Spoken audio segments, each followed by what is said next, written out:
Welcome to Aussie E-commerce Mum, a diary-style podcast for those of you starting out or running a product-based business. E-commerce is growing and more entrepreneurs are dipping their toes into making money online. In my podcast, you'll learn and be inspired by my experiences with running 2 Shopify websites that I started in 2020, because the e-commerce world is very different from running a digital or service-based business. On this journal-style podcast, I share my day-to-day trials and triumphs as they unfold in real time. Because let's face it, navigating the e-commerce world feels less daunting when we share our hurdles with someone else. Join me as I share from my kitchen table in Adelaide, Australia. Brought to you by one of my online stores, theturtlejournal.com.au. Hey, my name's Rachel. Welcome to Aussie E-commerce Mum, a diary. This is episode number 42 and it's called Struggling Right Now? Our business needs us to work through it. I wanted to record this episode today because I'm having a few mental mindset issues with my business and being the business owner and running a business and building a business, and I just knew the place to go was you guys to share what's happening day to day in real time. That's what this podcast is all about, because I know some of you are going to feel the same and understand and will have been through it before, or you may be going through it right now, and perhaps this will be an encouragement for you that you're not alone, because our life is not linear and business certainly is not linear. So if you're getting caught up in the emotions or the roller coaster of e-commerce, me too, same. And I need a bit of an impetus to step back and become the problem solver. We all are the problem solvers. We are the creative people in our business. We're the founders, the owners, the everything. We are the CEO, and our business needs us to be the CEO. We have this business to build. It makes us happy. It fulfills us. If you're in e-commerce, you probably love to sell like I do too. And sometimes we just get a little bit caught up, I think, in the ups and downs, and it can be hard to take a step back and really look more pragmatically at what's actually going on to identify if there's actually really a problem, or is it just a bit of a blip? Is there really an issue? Has it been going on for very long? Before we feel too fatalistic about it, because sometimes things are not such a big deal when we look at it in the cold light of day. And then other times things maybe are a big deal and they need some addressing, but keeping our heads in the sand about it is certainly no way of fixing a problem. So I am struggling with a couple of things at the moment in my business. For the last probably three and a half weeks, I'm going to say, it's not been very long. Long enough though, when you're building a business, and if you're in this boat too, you notice it. If you're having problems in your business and they've been going on for a few weeks, it starts to become really obvious, and it can make you feel really stressed out and filled with anxiety when things still continue to become a problem and just you can't seem to maybe get past some things. I have 2 things I'm going to share with you today that are bugging me at the moment, that I'm really having issues with seeing some clarity of what to do about, that are really getting me down. And so I'm going to share those 2 things with you today. And if you have a couple of things too, then I encourage you to listen in and have a think for yourself about your own business, and maybe some things will come to light of possibilities of ways you could solve the problems that you're having, or the issues you're having, the roadblocks you're having, the mindset struggles, the mindset blocks, the things that are getting you down emotionally and energy wise, because that absolutely plays out in the day-to-day running of our business when we have our mindset is just not in the right place. So my first issue at the moment, the first thing that has become a bit of a problem, that's this has probably been going on more than a few weeks, but it's become really obvious to me in the last 3.5 weeks, is my inventory is out of control. My inventory is out of control.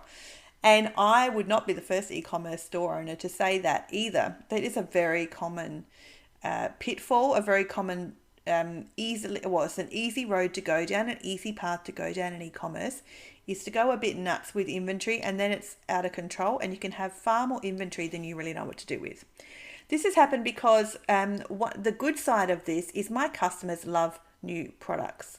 They love to shop new products. I held off buying new products for a long time through a lot of last year because I just didn't have the time to do it. It takes a lot of time to source new products and samples, and this year I've had the time to do that. So I've done a few product launches this year and they've gone really, really well. My customers love new stuff. I do too, so I totally get it. The problem or the downside with this is that you can end up, I have ended up with a lot of samples of products that haven't gone as well as I thought they would. So let's say I've bought 5 new samples in the last couple of months, and I probably purchased 20 to 30 of each to see how they go. So then on my Facebook Live every week, I've been chatting about a new product and launching a new product. And say I've got 5 new samples that I've launched to my audience in the last 8 weeks. Probably 2 of those have hit it out of the park and sold out within like 2 days, which has been incredible. It's such a great feeling, this feeling, it's a real adrenaline rush. And you think, wow, this is amazing. You're on cloud 9. But then those other 3 products have sort of dribbed and drabbed. They've kind of sat there. They've moved a little bit, not a lot. And 2 out of the 5 have hardly moved at all. So I'm beginning to feel like now after, this is, like I said, it's been going on for several weeks because I love to launch new stuff. So I've been launching lots of new products over a few months.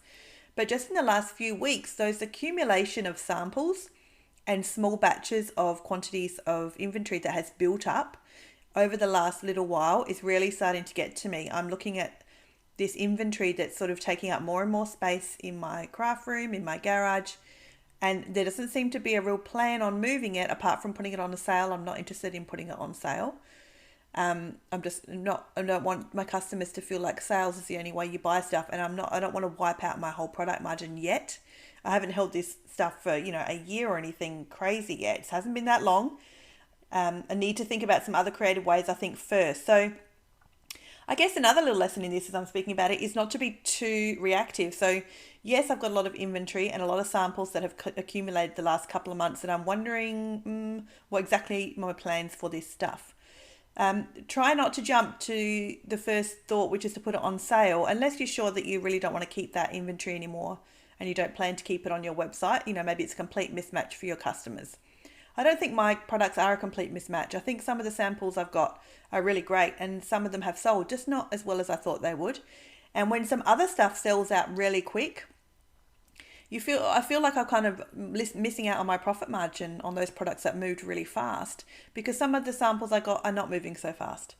So I don't want to put them on sale just yet. I think it requires a little more thinking on my part as the CEO, the problem solver, the captain of this ship, to really be a little bit more strategic about it first before I jump just to putting things on clearance.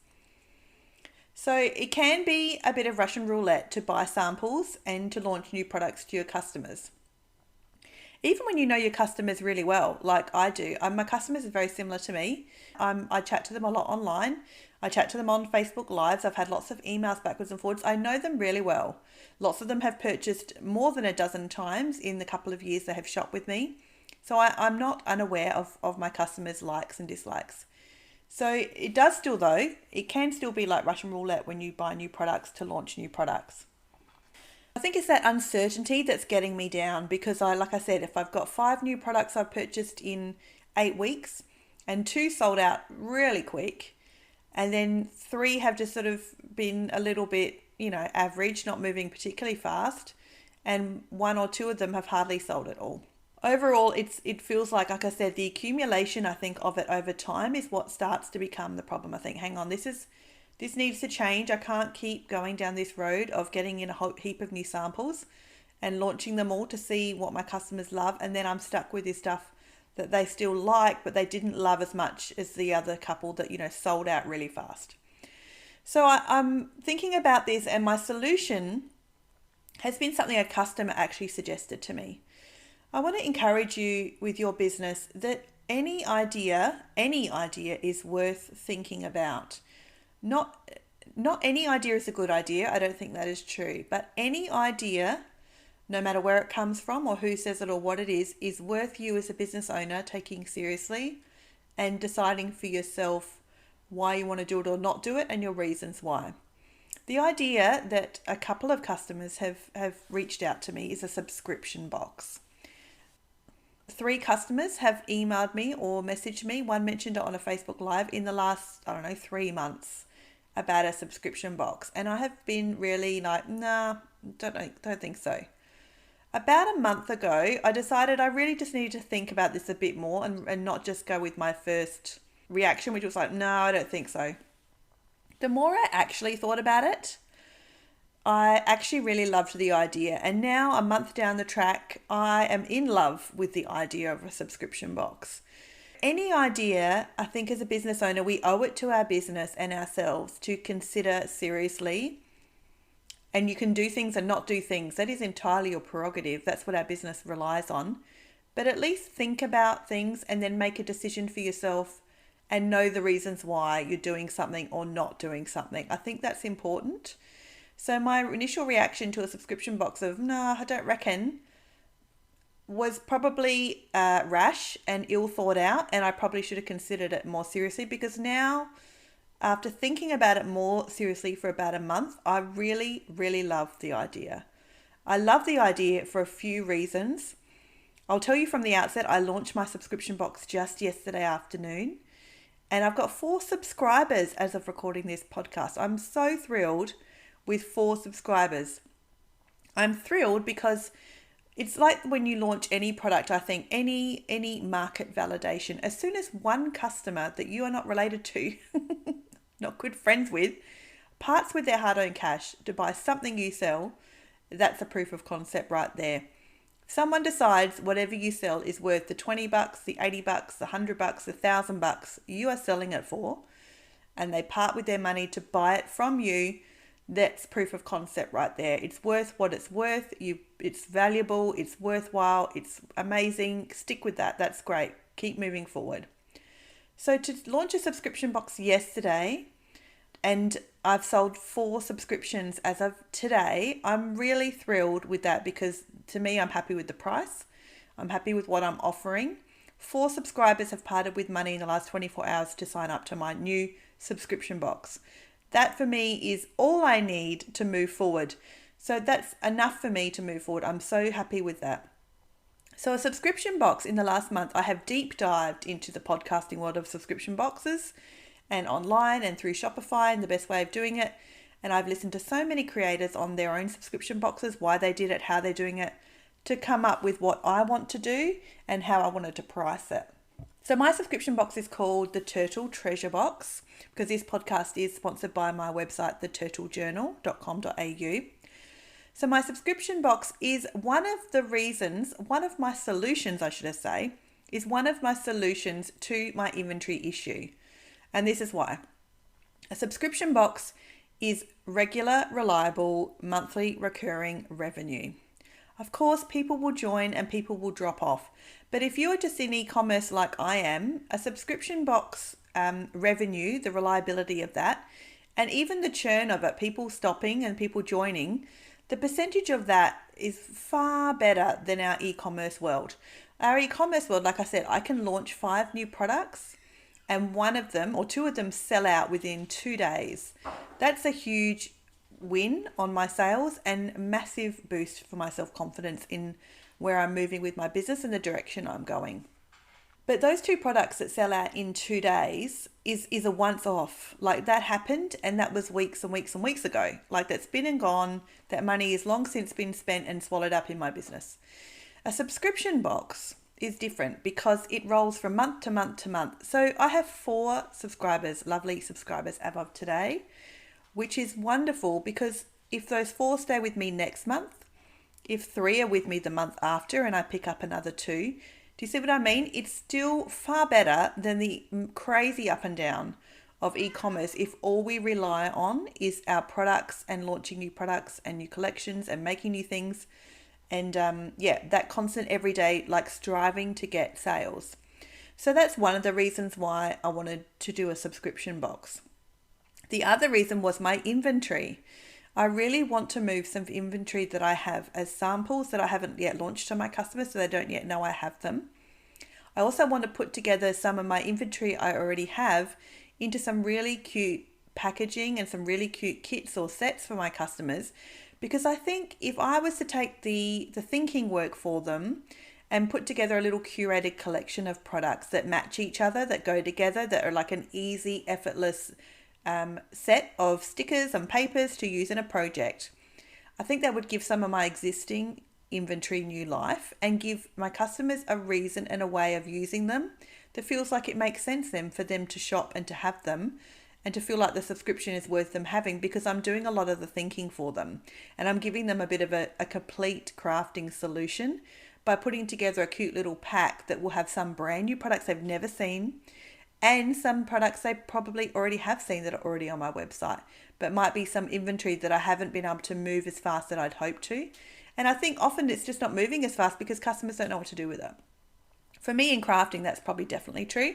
Depends on your niche you're in. But for me with crafting supplies, I think sometimes inventory that's not moving particularly well is probably just down to an education problem. The fact that customers don't know what to do with it, where to use it, how to use it, when to use it, and if it will really suit the current, project they are working on.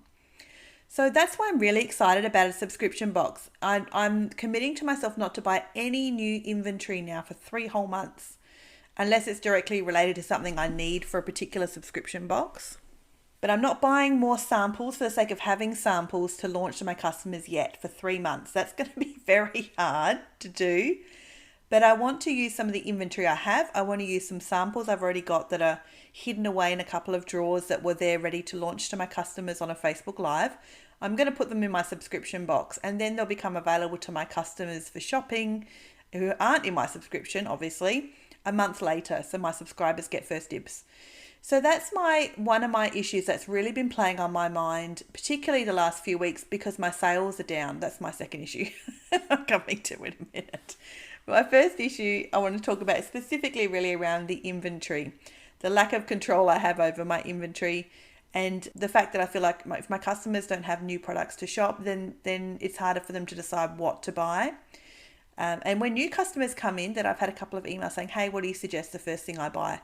So I've done a little bit of social media content and emails also around like beginner crafters with some examples and some tips and tricks on if you're new, if you're starting out, this is a great product, this is a great little combo, just to help customers who are just in that boat when they're new to the niche and not sure where to go. So that's my first frustration, and I'm hoping a subscription box will be part of the solution for me in the next 6 months, that I can release some cool samples I've got that I've been holding on to my subscribers, matched up really nicely with some of my existing products I already have, as a little collection, a little kit, a little cute little gift, a little this is a special gift for you as a subscriber. Buy something special for yourself. It'll arrive on your doorstep. Everything matches. You just get down to crafting. You don't have to do any thinking about it. And then as well with those groups, that group of subscribers, we're going to do a Facebook Live together where I'll do an unboxing later in the month, and also then show my subscribers what I use the products for, and then get to see what they use the products for. I'm all in all really looking forward to it. The more I've thought about it the last few weeks, the more I've gotten into learning about it and looking at the specifics of how to do it. I really, really love the idea. I think it's going to help me connect with my customers on a whole different level as well. Give me some more solid, reliable, recurring revenue that I can plan ahead towards. So when I'm buying inventory for September, those numbers aren't just pulled out of thin air. They're based off of a subscriber base at the very least, and then some samples or some extra stock that I would just want to have extra to sell in my store for customers to buy the month later. So that's my first problem, and that's the first solution I have come up with that I'm leaning towards, that I'm going all in on for the next few months. So I'm very excited, like I said, to launch with 4 subscribers, really giving me a great encouragement that this is a good plan, and it's something I can now build on and build towards. My second issue is sales, which I think I already alluded to. My sales, oh my goodness. My sales are so low compared to March and April. I'm in a couple of Facebook groups, as I'm sure many of you are, around e-commerce and in Australian e-commerce as well. And I don't think I'm alone. I feel like, but birds of a feather flock together too. So it's hard to know whether, the people who are having low sales are the ones who comment on those sorts of posts on social media, and the people who are busy are far too busy packing orders to be paying any attention. But I definitely know I'm not alone as far as some other people feeling the same frustrations I am. Whether it's a bigger issue and it's just not me, I'm not really sure. But for the whole month of May, my sales have been down significantly on March and April, which is bizarre for me because they usually grow as the year goes on. Because I'm in a crafting niche, as the weather gets cooler, people tend to shop more with me, and then they're at home crafting. So I think this is why I'm a little baffled. Is that, well, a little baffled? It could be any number of reasons why, but a little bit frustrated that my sales are actually dipping this month when the last 2 years they would have begun to grow as the weather gets colder. Whereas this year they're shrinking as the weather gets colder. Whether it's the economy, the cost of living, everybody's traveling now and no one's even at home. If you look at any events calendar in your local council area, there is something on every day of the week, sometimes a few times on the day. There's events everywhere popping up that people can go to on their weekends. So people's lives are getting really busy again. So I don't know if it's a bit of that as well. So anyway, I don't know what the actual reasons are. It could just actually be me and I need to do try some other new things. But things are definitely frustrating me for sure. I wanted to bring this up as the issue because I think the actual problem is not that the sales are low, which that is the problem. That's the symptom. But the issue is my energy around it and my frustrations around it are probably starting to show. I've talked a bit before about being desperate in sales and e-commerce, and we need to be so cautious that we don't come across as desperate, that our desperation doesn't translate on camera or in person or over emails or on social media especially, because it's really easy to pick up.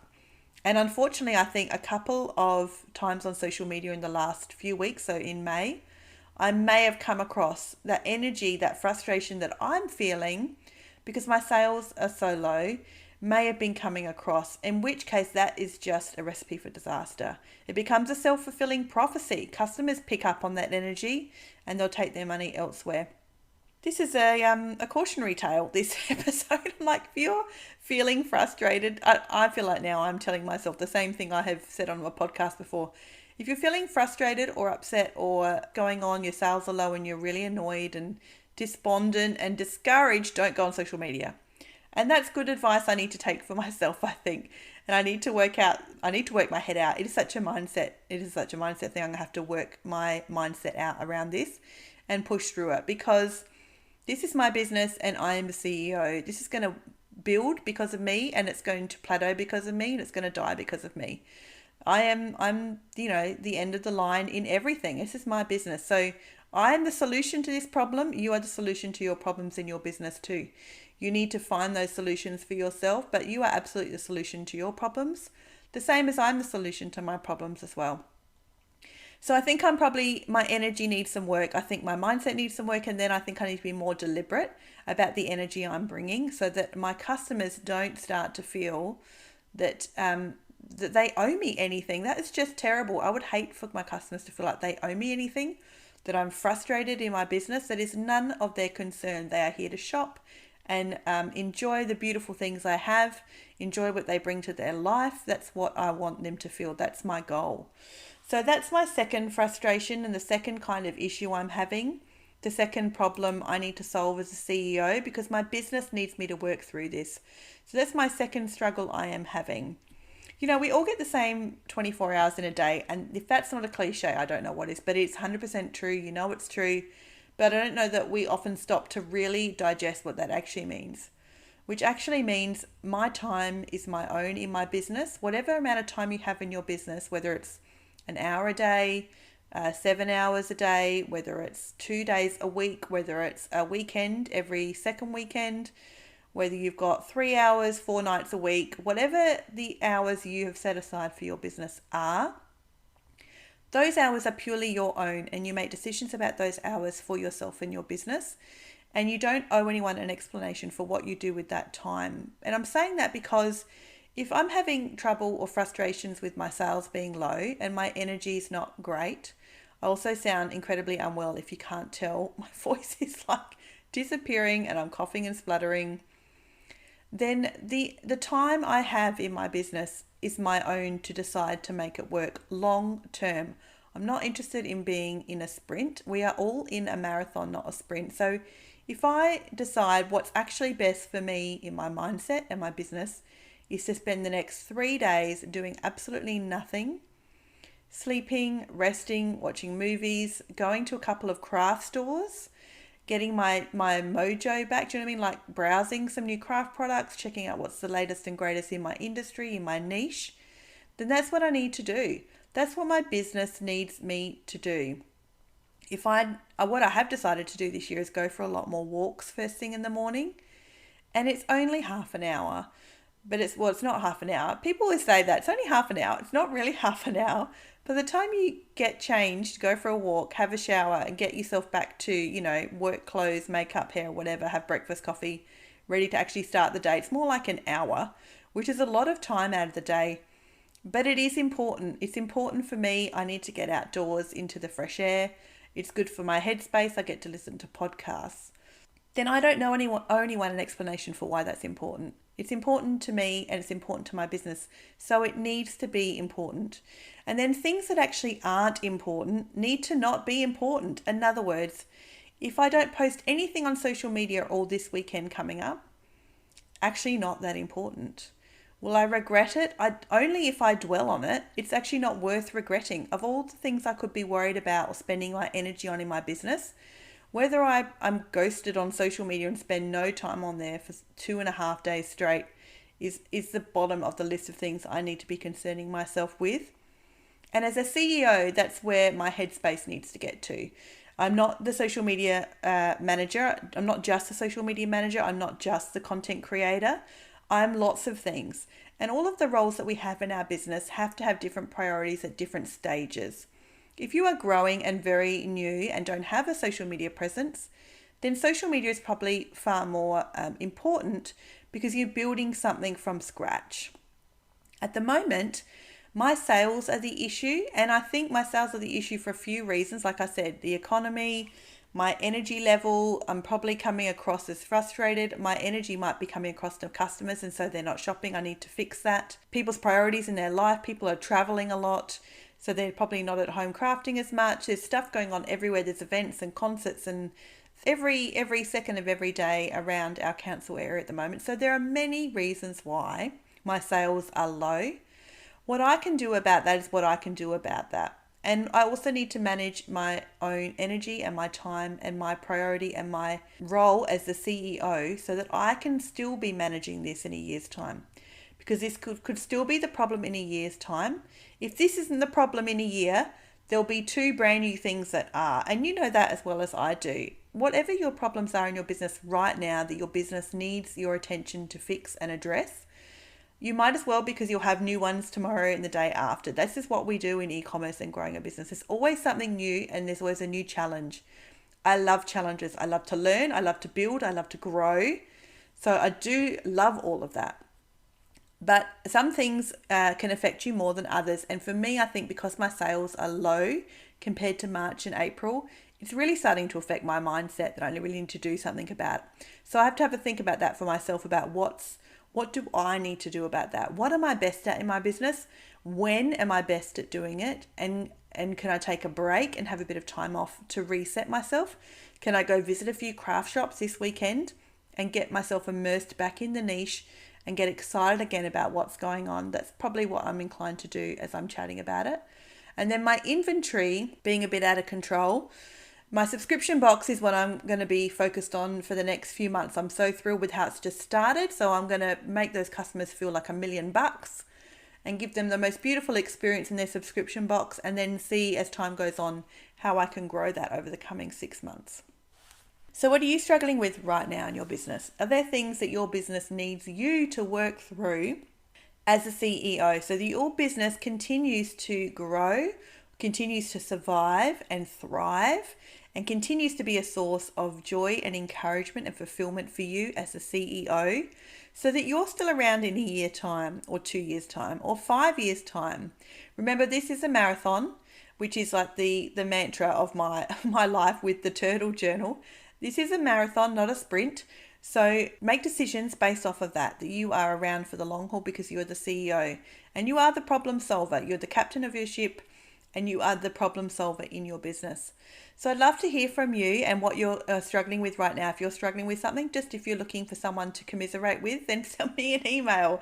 I'd love to hear from you. You can find me at AussieEcommerceMum.com.au. And as always, I'll see you next time, and keep learning.